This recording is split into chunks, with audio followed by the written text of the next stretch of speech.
Hi friends, so in today's video we will be discussing all 9 ways you can get a PR in Canada through the province of Ontario. As most of you know, Ontario has always been the top priority when it comes to immigration in Canada. You might be struggling to get your express entry points up to the par because the points have increased over the years and it's very difficult to get through the express entry systems for everyone. But instead, if you want to keep your job and the way you are living right now, PNP with Ontario will be the right choice for you. Coming back to our point, living in Ontario has its own benefits and consequences because the price of the food, the living cost could be higher in Ontario, but on the other side you can get a better job opportunity, you can get a diverse population, and I believe it's a very immigrant friendly province. So probably Ontario might not be your first choice if you are living outside Canada, but if you have already immigrated as a student or a worker in Ontario, this might be your way through. So let's explore all the ways you can get a PR through OINP, the Ontario Immigration Nomination Program. Government of Canada has recently introduced tier-based system, which means it will invite candidates based on their training, education, experience, and responsibilities. Even though there are 9 ways to immigrate through the province of Ontario, there are mostly 3 different types of streams, which I will explain right now. The first group of streams is related to the job offer letter, and the first stream is the foreign workers stream with a job offer letter. To get a PNP through this stream, you need to get a job offer letter from an employer in Ontario. The job offer has to be full-time and permanent, which means it has to have a minimum of 1560 hours of work in a year and a minimum of 30 hours per week, and everything has to be paid. I'm linking in description all the eligible occupations which can apply through this stream. The wage requirement is something like this. You should have at least the median wage or higher in the occupation you are doing when comparing with the similar occupations in Ontario. The position requested has to be an urgent hire for the employer, and finally you should be primarily working within Ontario. There are some requirements for the employer as well. The employer has to have the business active since last 3 years at least. The business premises of the employer has to be within Ontario. The employer has to demonstrate that they have tried to hire PR or Canadian citizens first before trying to go through this route. The minimum gross annual revenue of the employer has to be $1 million if the employer is within GTA, and has to be more than $500,000 if they are outside GTA. And the employer must have at least 5 employees who are Canadian citizen or permanent resident if they are within GTA, and has to have at least 3 employees Canadian citizens or PR if they are outside GTA. So yeah, make sure that if you are getting an offer letter from an employer, they are satisfying these conditions. Let's go to the next stream in the job offer letter, which is international student stream. You are eligible to participate in this stream if you have studied in Ontario and the course is either degree or diploma with at least 2 years of full-time studies. And if the program is of 1 year, like a certificate program, then the requirement of that program should have a prerequisites of a completed degree only in order to be eligible. Now listen carefully. This degree can be outside Canada, but it does not necessarily mean that you should have a degree which is done outside Canada in order to be eligible. The program requirement should include having a compulsory degree completed. It should not have either degree or diploma completed or work experience, that sort of things. It should specifically say that you should have a degree completed in order to pursue this certificate course or 1 year program. Only then and then you are eligible for the stream. Let me know in the comments if you are still confused and I can explain better. Also, if you need a license to work for the studies you have completed, then you must have the license available with you in order to be eligible for this stream. Most other job related requirements are very similar to that of foreign workers stream, but the only difference is that the wage requirement is not median in this case, but is on the lower end, which means that you do not have to have a median salary or an average salary in order to be eligible. You can have the lowest salary in this occupation and can still be eligible. The employer requirements are still same as that of foreign worker stream. The next way to immigrate in Ontario is through the in-demand skills stream. The eligible occupation for this stream are these.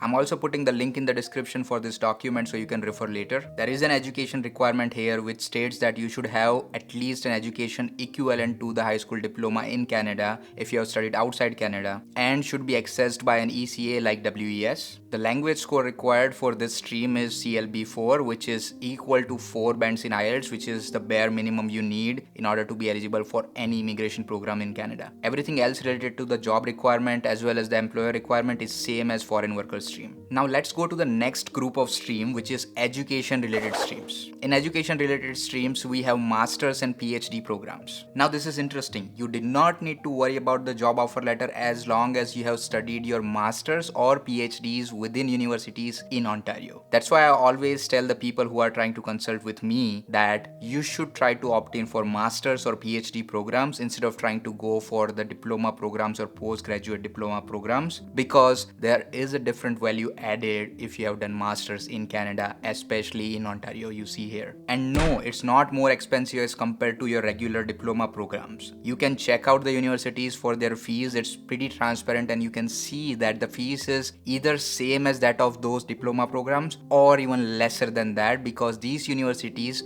are funded by government or are funded by non-profit organizations as compared to the diploma colleges which are funded through private. So in master's program or PhD programs, you can get scholarships as well, and you do not have to worry about the quality of education because they are highly recognized universities. It can also help you get a better job once you graduate. So think twice before applying. So as I said, there are two different streams, the master's program and the PhD program. If you have done masters, you at least need 1 year of full-time studies, or if you have done part-time, it should be equivalent to a 1 full year of studies. The eligible universities for these programs are mentioned in the description, so please check it out. And if you have done PhD or are pursuing PhD, then you need to have at least 2 years worth of full-time studies completed in order to be eligible. But do make sure that if you have received any bursaries or scholarship which do tells you that you have to go back to your home country in order to be eligible to that bursaries or scholarship, then you are not eligible for this program. The language requirement for these education streams is CLB 7, which is equivalent to somewhere around 6 to 6.5 bands in IELTS. I also mentioned the link in the description where you can check how each CLB scores translates into IELTS, TOEFL or CELPIP scores. In order to be eligible, you must have lived at least 1 year in the last 2 years within Ontario. You need a settlement fund in order to be eligible for this program in Ontario. It's somewhere around $13,000 for a single participant, but I have also linked the calculator in the description so you can check how much you will need in order to be eligible. And in order to be eligible for this stream, if you are in Canada, you should be residing in Ontario with a legal status, or you should be living outside Canada, but you are not allowed to live in any other province and apply for this stream. So please make sure that you are either in Ontario or outside Canada. The next group of stream we have is the Ontario Skills and Experience streams. The first one and the most popular is the Human Capital Priorities stream. To be eligible for this stream, you must have created the IRCC Express Entry profile. Let me know in the comments if you need help in creating this IRCC Express Entry profile and I can create an entire video on this. If you are eligible for Human Capital Priorities stream, the government of Ontario will send you a notification of interest, and only if you have received this notification of interest you can apply for this stream. But on the other hand, it guarantees that you will receive a PNP because now the government itself is interested in you. As a part of this stream, you will have to choose whether you will be applying as a part of CEC, which is Canadian Experience Class, or FSW, which is Federal Skilled Worker Program. If you are applying through the FSW program, you do not need to be in Canada in order to be eligible for this, but you need to have at least 1 year of full-time experience in one of the tier categories which they are mentioning. The experience you mentioned should be in Ontario, even though you have moved outside Canada after gaining that experience within last 5 years. Now, if you want to go for the CEC route, you should have at least 1 year worth of cumulative experience, which means you can do multiple jobs, but at least have 1 year worth of experience in order to be eligible. Now, this work experience should be obtained within last 3 years of your application, and it has to be in Ontario. But as I said, it could be in one or more fields. Depending on how you have created your Express Entry profile, it should match that. You should have a legal status in Canada in order to be eligible for the CEC route. And also note that if you have done any co-ops or internship as a part of your studies, even if it's a full-time work experience, it is not counted towards your experience in CEC as well as this OINP route. You must have completed at least the bachelor's, master's or PhD worth of studies in order to be eligible, even if it's done inside or outside Canada. So if you have done any diploma program inside Canada but you have bachelor's degree from outside Canada, that counts. But if you are coming just after your high school graduation and directly taking a diploma program here, you are not eligible for this program. You should have a bachelor's degree at least. The language requirement for this stream is CLB 7, which should be equivalent to somewhere around 6 to 6.5 bands as per the current calculation. The funds requirement for this program is pretty much similar to that of masters as well as the PhD streams. Now the next one we have is the skill trades